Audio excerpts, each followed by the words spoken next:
Okay, in the previous lessons, I've reviewed a few rules. One is in a list of 3 or more linked with coordinating conjunction like and or. Put a comma after all of them except the last. I've also gone over put a comma after transitional phrases. And I give the example here of during class today, people learned some things they had not considered. The third rule, and this is what we're focusing on for today, and for my students in the classroom, I need you to write down rule number 3. Rule number 3 is to surround appositive phrases with commas.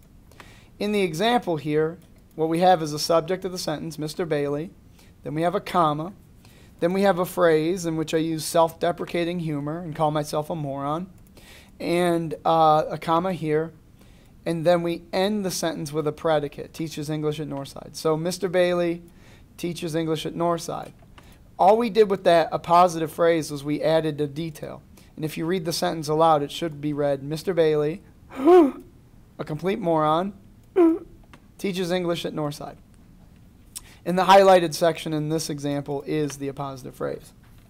Now, the first thing that we're going to focus on right now is actually having a good formula for writing effective sentences with appositive phrases. And the formula goes as follows for me. Start with the subject of the sentence, whether it's Mr. Bailey or the cat or something like that.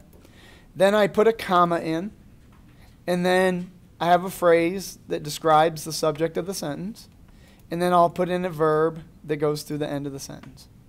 So first example, and I'd like my students who are actually here to write this down, is I'm just going to start a sentence with a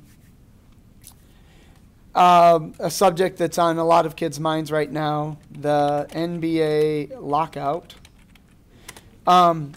The NBA lockout, so what I want to do is think of a phrase that describes the NBA lockout.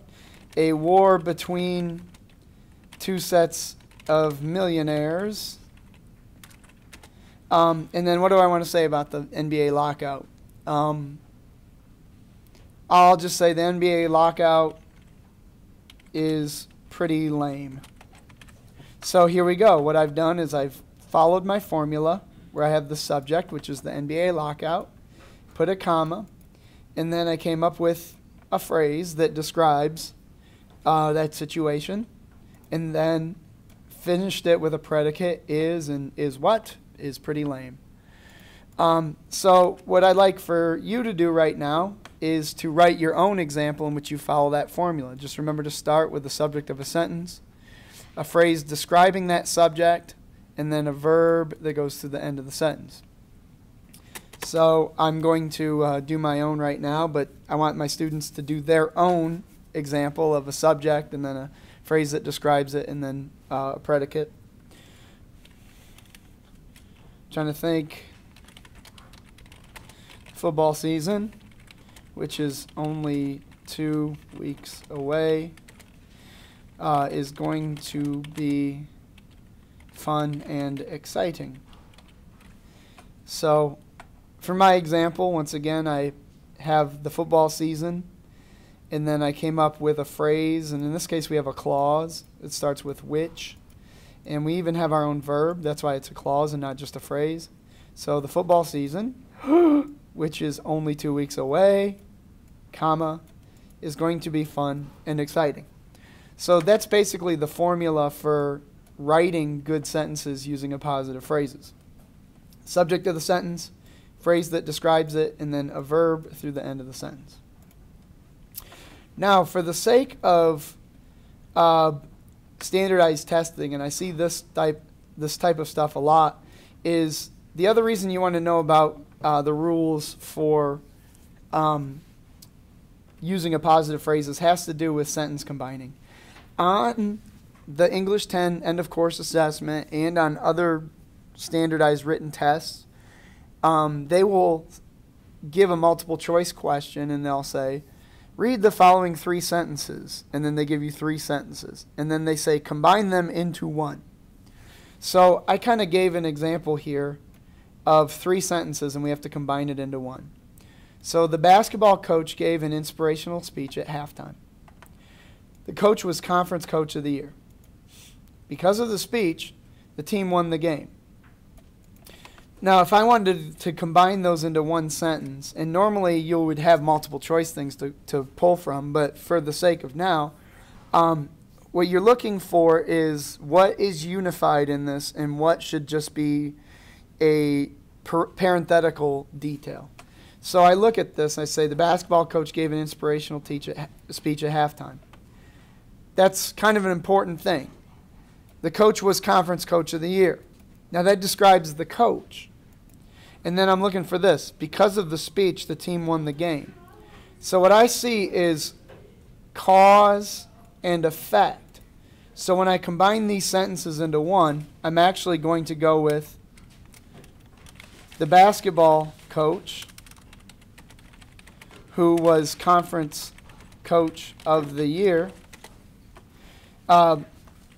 gave a speech at halftime which caused the team to win the game.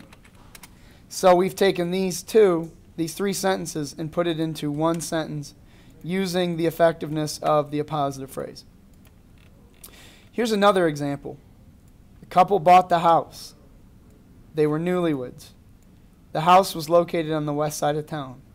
So what I like to look for is the couple bought the house, and the house was on the west side of town, and then they were newlyweds.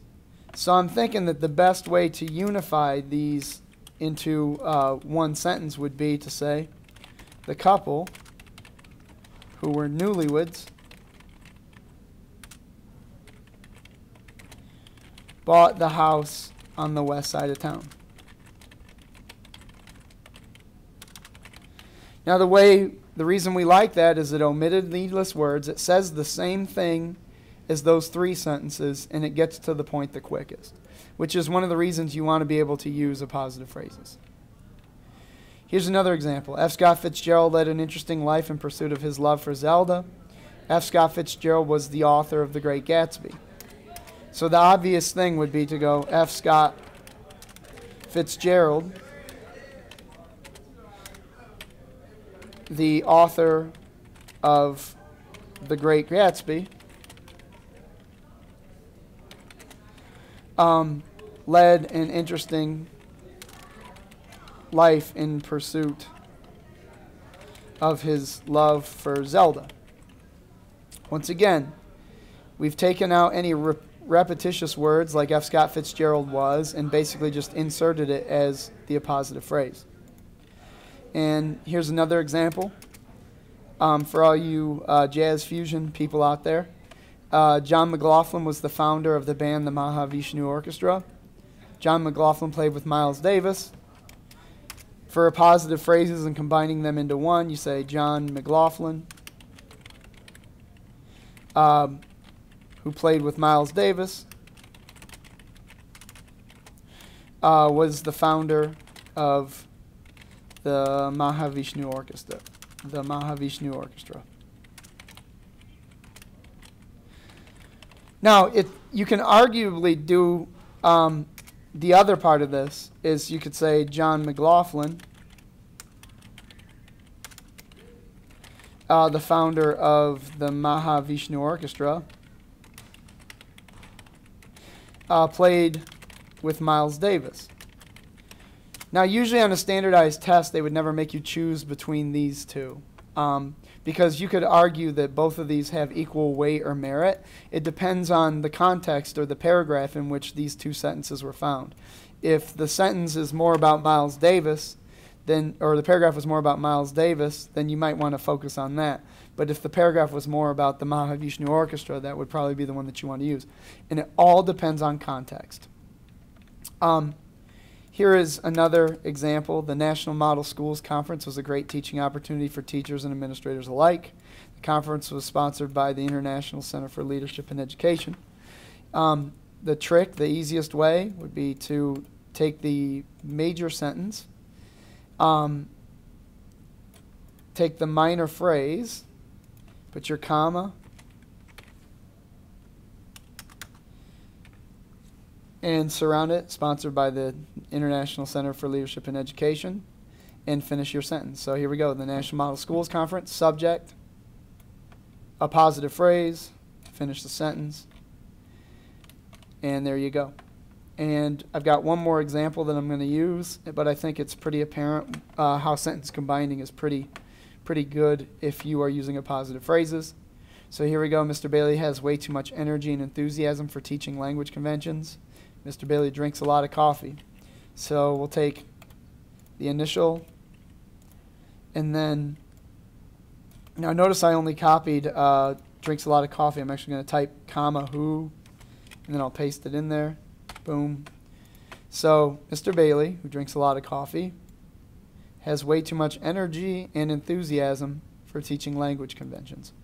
So in this lesson, I went over what an appositive phrase was, what they look like. Some of them are actually clauses, like who drinks. They have a subject and a verb sometimes. But obviously, this can't stand on its own as a sentence. It's a subordinate clause. But here you go. You've got your subject, a positive phrase, and then you finish the sentence. So just be sure to be able to effectively use appositive phrases to add details to your sentences when you're writing. And also, it is a good idea to be able to combine sentences into more compact and active voice sentences by having one sentence express the sentiments and details of the two or three that it was originally.